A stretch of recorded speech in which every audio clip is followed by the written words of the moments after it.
Topic நம்ம பார்க்க போறோம். நிறைய பேரோட ரொட்டீன் இஷ்யூ ரொம்ப குடும்பங்கள்ல தன்னுடைய குழந்தைகளுக்காகட்டும், தனக்காகட்டும் எதிர்பார்த்துட்டு இருக்கக்கூடிய ஒரு முக்கியமான ஒரு விஷயம் வெயிட் லாஸ். அதாவது யாருக்கு வெயிட் லாஸ் பண்ணணும்? ஒபேசிட்டியில இருக்கவங்க அல்லது ஓவர் வெயிட்ல இருக்கவங்க அவங்களுக்கு வந்து வெயிட் லாஸ் பண்ணணும் அப்படின்றது ரொம்ப இம்பார்ட்டன்டான ஒரு விஷயம். வெயிட் கெயின் ஆனா என்ன பிரச்சனை? யூசுவலா இப்ப எல்லாமே வழக்கமா நம்ம ஸ்கூல் கோயிங் பிள்ளைகள் எல்லாம் பார்க்கும்போது பெரும்பாலான குழந்தைகள், அதுலயும் குறிப்பா நல்ல வசதியான குழந்தைகள் எல்லாம் பார்க்கும்போது அவங்க எல்லாமே நார்மல் வெயிட் அப்படின்ற ஒரு சிச்சுவேஷன்ல இல்லாம எல்லாமே வித்தியாசமா நல்ல கொடுத்த குழந்தைகளா நிறைய நம்ம பார்க்க முடியுது. நம்ம ஏரியால அந்த அளவுக்கு பெருசா சொல்ல முடியாம இருந்தாலும் கூட சிட்டிஸ்லயா இருக்கட்டும் அல்லது ஜெனரலா வேர்ல்டு ஃபுல்லா பார்த்தா நல்ல டெவலப்டு கண்ட்ரீஸ்லயே ஆகட்டும், அந்த சின்ன குழந்தைகள் அப்படின்னு சொல்லக்கூடியது ஸ்கூல் கோயிங் குழந்தைகள் அவங்க எல்லாமே வழக்கத்துக்கு மாறா நல்ல கொழு கொழுன்னு ஓவர் வெயிட்ல இருக்காங்க. யூஸ்வலா அந்த காலத்துல எல்லாமே ஒரு சின்ன ஒல்லியா ஒரு குழந்தை இருக்குது அப்படின்னா சரி ஒன்றும் சாப்பிட மாட்டியா அப்படிம்பாங்க. அதே மாதிரி வந்து நல்ல கொழுத்து ஒரு குழந்தை இருக்குது அப்படின்னா ரைட்டு இப்பதான் குழந்தை பார்க்குற மாதிரி இருக்கான் அப்படின்லாம் சொல்லுவாங்க. ஸோ இது எல்லாமே ஒரு ஜெனரலா ஒரு ஒரு புறம் நம்ம வச்சுட்டாலும் அதை அனுபவிக்கக்கூடியவங்களுக்கு தான் அந்த இஷ்யூ தெரியும். சொல்லி ஓவர் வெயிட் அப்படின்னு சொல்லக்கூடியது இன்னைக்கு நம்ம உலகம் ஃபுல்லாவே இருக்கக்கூடிய ஒரு பெரிய சேலஞ்சிங் இஷ்யூ. நான் கம்யூனிகபிள் டிசீஸ் அப்படின்னு சொல்லக்கூடிய ப்ராப்ளம்ஸ் வந்து இப்போதைக்கு வந்து ரொம்பவே சேலஞ்சிங்கான விஷயம். இப்போ வந்து சமீபத்தில் எல்லாமே ஒரு கோவிட் இன்ஃபெக்ஷன் வந்தது. அது இன்ஃபெக்ஷியஸ் ஒரு கிருமி, அந்த கிருமினால நிறைய இடத்தானாங்க. அதே மாதிரி டெங்கு ஃபீவரா இருக்கட்டும் அல்லது வந்து நிறைய இஷ்யூஸ் எல்லாமே இருக்கு. அதாவது கிருமிகளால் வரக்கூடிய ப்ராப்ளங்கள். அதனால சீசனல் இன்ஃபெக்ஷன்ல ஆகட்டும் நிறைய உயிரிழப்புகள் வரும். அந்த மாதிரியான விஷயங்களை இதெல்லாமே ப்ரிவென்ட் பண்றதுக்கு மெடிசின்ஸ் இருக்குது. இப்போ வந்து வைரல் இன்ஃபெக்ஷன்ல வரக்கூடிய முக்கியமான ப்ராப்ளம்னாலும் அதோட காம்ப்ளிகேஷன்ஸ் தடுக்கிறதுக்கான மெடிசின்ஸ் வச்சிருக்காங்க. டைரக்டா வைரஸுக்கான மெடிசின்ஸ் இப்போ கண்டுபிடிக்கப்படாமல் இருந்தால் கூட.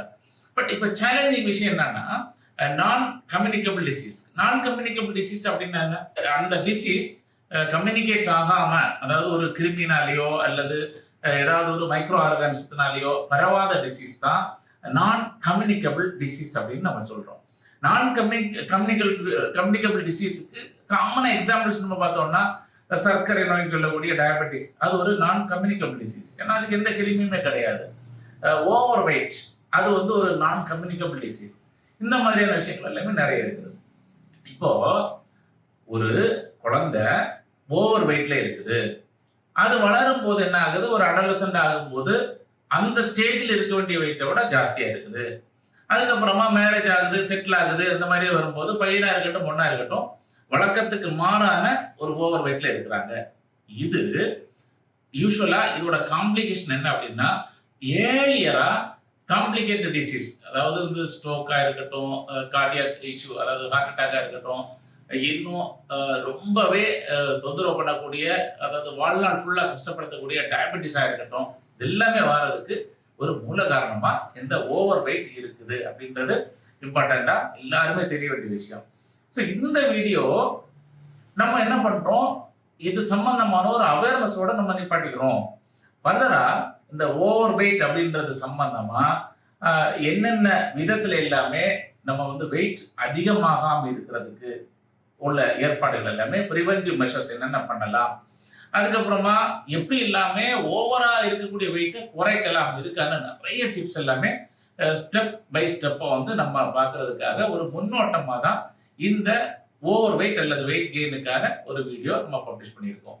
நம்ம இப்ப தெரிஞ்சுக்க வேண்டிய விஷயம் என்னன்னா ஓவர் வெயிட் அப்படின்றது வந்து நம்ம பார்க்கறதுக்கான ஒரு அழகு சார்ந்த பிரச்சனை மட்டும் கிடையாது. அது தேவையில்லாத நான் கம்யூனிகபிள் டிசீஸ் பலவற்றை உருவாக்கக்கூடிய ஒரு ஆதி காரணம் அப்படின்றத நம்ம எல்லாருமே புரிஞ்சுக்கணும். ஸோ ஃபர்ஸ்ட் நம்மளோட இப்போ அடுத்த சந்ததியினர் அல்லது அடுத்த தலைமுறையினர் குழந்தைகள் அவங்க எல்லாமே நிறைய ஹேபிட்ல இருக்காங்க. என்ன பண்ணுவாங்க அப்படின்னா யாருமே இப்ப விளையாடுறது கிடையாது. எல்லாருமே வீட்டுக்குள்ளாடி உட்கார்ந்துட்டு ஸ்கிரீன் உள்ள விஷயங்கள், அதாவது ஒண்ணு மொபைல் ஃபோனா இருக்கட்டும், அல்லது கம்ப்யூட்டர் ஸ்கிரீனா இருக்கட்டும், அல்லது டிவி ஸ்கிரீனா இருக்கட்டும், அதிலேயே உட்கார்ந்து அவங்களுடைய டைம் பாஸ் பண்ற மாதிரியான ஒரு சிச்சுவேஷன்ல இப்ப நம்ம தள்ளப்பட்டிருக்கோம். அவுட்டோர் கேம்ஸ் அப்படின்னு சொல்லக்கூடியது யாராவது ஸ்போர்ட்ஸ் மேனா இருந்தா மட்டும் தான் பண்றாங்களே தவிர, மத்தபடி நார்மலா இருக்கக்கூடிய பெரும்பாலான குழந்தைகள வெளியே விடுறதில்ல. வீட்டுக்கு வெளிய போனா கெட்டு போயிருவான். வீட்டுக்கு போனா வெளிய போய் விளையாடினா வந்து கெட்டு போயிருவாங்க. இந்த மாதிரியே கூட பேரண்ட்ஸே அலோவ் பண்ற மாதிரியான ஒரு விஷயத்த கூட இப்ப நம்ம பார்க்க முடியல. ஸோ அதெல்லாமே என்ன பண்ணுது, மறைமுகமா அந்த குழந்தைகளுக்கு அப்படியே உட்கார்ந்தே பழகிடுறாங்க. இதோட காம்ப்ளிகேஷன் என்ன ஆகுது அப்படின்னா, அவங்களுக்கு வந்து ஓவர் வெயிட் ஆகுறதுக்கு நெறையவே வாய்ப்பு இருக்கு. அது மட்டும் இல்லாம, ரொட்டீனா இருக்கக்கூடிய உணவு பழக்கவழக்கங்கள் எல்லாருமே ஃபாஸ்ட் ஃபுட் டக்குன்னு ஏதாவது ஒரு பசி இருக்குது அப்படின்னா, மொபைல் எடுக்குறாங்க, ஆப்ல ஆர்டர் பண்றாங்க. வீட்டிலேயே வந்து சப்ளை பண்ணிடுறாங்க. ஐஸ்கிரீம் ஆகட்டும், ஸ்வீட்ஸ் ஆகட்டும், அதுக்கப்புறமா வந்து சிக்கன் வெரைட்டியா இருக்கட்டும், நான் வெஜிடேரியனா இருக்கட்டும், எல்லாமே. இது எதுலயுமே வெஜிடபிள்ஸ் இருக்காது. அது மாதிரி இல்லாம பழங்கள் இருக்காது. ஸோ அனைத்துமே ஹை கலோரி ஃபுட்ஸ வந்து ஆர்டர் பண்ணி நம்ம சாப்பிடுற மாரி பார்க்குறோம். வீட்ல பிரிப்பேர் பண்ணாலுமே நேச்சுரல் ஃபுட்ஸ் எல்லாமே நம்ம மறந்து ரொம்ப நாள் ஆயிடுச்சு. அது எல்லாமே வந்து ஒரு தாழ்ந்த உணவுகள் மாரியான ஒரு நினைப்பு கூட நெறைய ஆட்களுக்கு இருக்குது. ஸோ இதெல்லாமே ஒரு பேசிக் ப்ராப்ளம் டு பிரிவென்ட் நான் கம்யூனிகபிள் டிசீசஸ். அது மாரி ரொம்ப சீரியஸான நான் கம்யூனிகபிள் டிசீசஸ் எல்லாமே பிரிவென்ட் பண்றதுக்கு இந்த ஓவர் வெயிட் ரொம்ப முக்கியமான ஒரு தடுக்கப்பட வேண்டிய விஷயம் அப்படின்றதுக்காக ஒரு இன்ட்ரோடக்ஷன் வீடியோ மட்டும் தான். நம்ம வந்து நம்பர் 1, 2, 3 அப்படின்ட்டு இது சம்பந்தமான பல வீடியோக்கள நம்ம பார்க்கலாம். ஓகே, கன்டின்யூ பண்ணுவோம்.